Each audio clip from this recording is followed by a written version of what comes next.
According to multiple sources, the New York Excelsior is intending to create an Overwatch League team made up of marginalized genders for the 2023 season.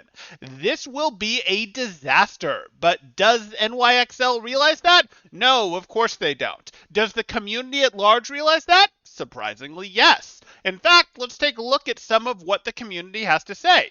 Here's the social media manager for Boston Uprising saying NYXL is trying to build a marginalized gender roster for the Overwatch League. Here's why that's a terrible idea. They have some reasons here. Let me give you some examples of why it's terrible. There's really only 2 to 3 players at max of marginalized genders that are currently at a level where they could even be replacement level or depth chart level in Overwatch League. Not, oh hey, 2 to 3 players who definitely should be in Overwatch League, for sure should be, and it is a crime, it's robbery that they're not in it. 2 to 3 players who you'd look at and go, they could be in it, or one of half a dozen other people could be in that spot, and any one of those people would be a reasonable choice. Oh, your comms are working terribly well? Okay, great, let's pick you. Oh, you're having a little bit of a hot streak? Okay, let's pick you. Something like that. Really what we're talking about is, of the non-men, there's really only 2 to 3 people, and they're not at the carry level. So if you're trying to make a team where you would need 6 to 7 players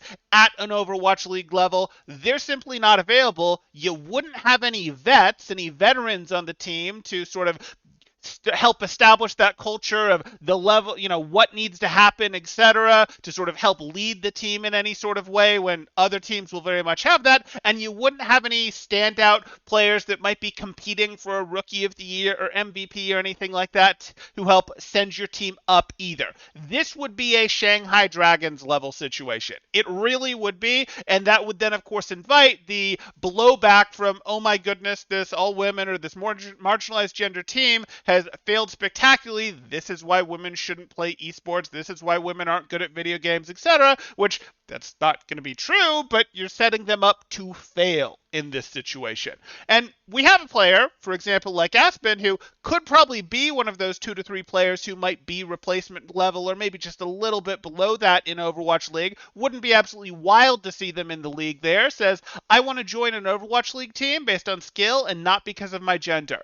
The fact that NYXL is wanting to make an all marginalized gender team that they know will struggle is frustrating.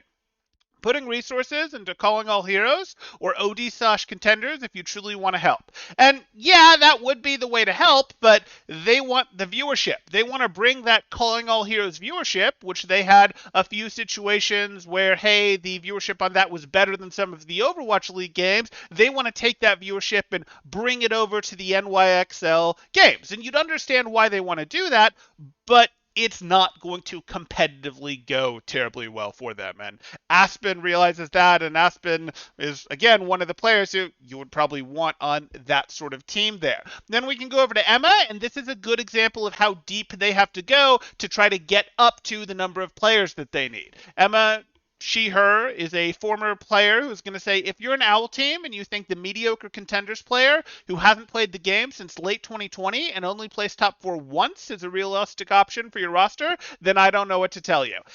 And that's the problem. You have to go that deep if you're trying to get yourself enough players there. Now, maybe Emma wouldn't have made it, and maybe Emma would have been just outside, but this is the level of player they're having to reach out to have enough for reasonable tryouts, where 2 years ago, contenders once got a top 4 finish and hasn't really played since then.